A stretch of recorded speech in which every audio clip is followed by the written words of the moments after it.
Cross-section and material properties for new but also existing members of a structure can be easily imported from previously defined members in Alpha. To import these for a new member, open the dialog New Member using the Insert toolbar.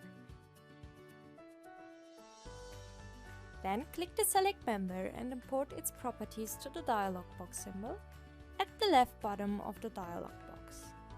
After picking the respective member, we can find on the cross-section the chosen cross-section and the material. By entering OK, the properties of the new member are set, and we can easily add new members.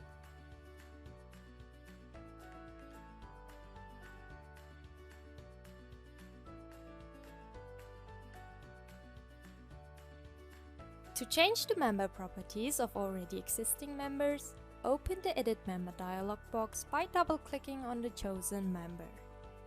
And select again the Select Member and import its properties to the dialog box button.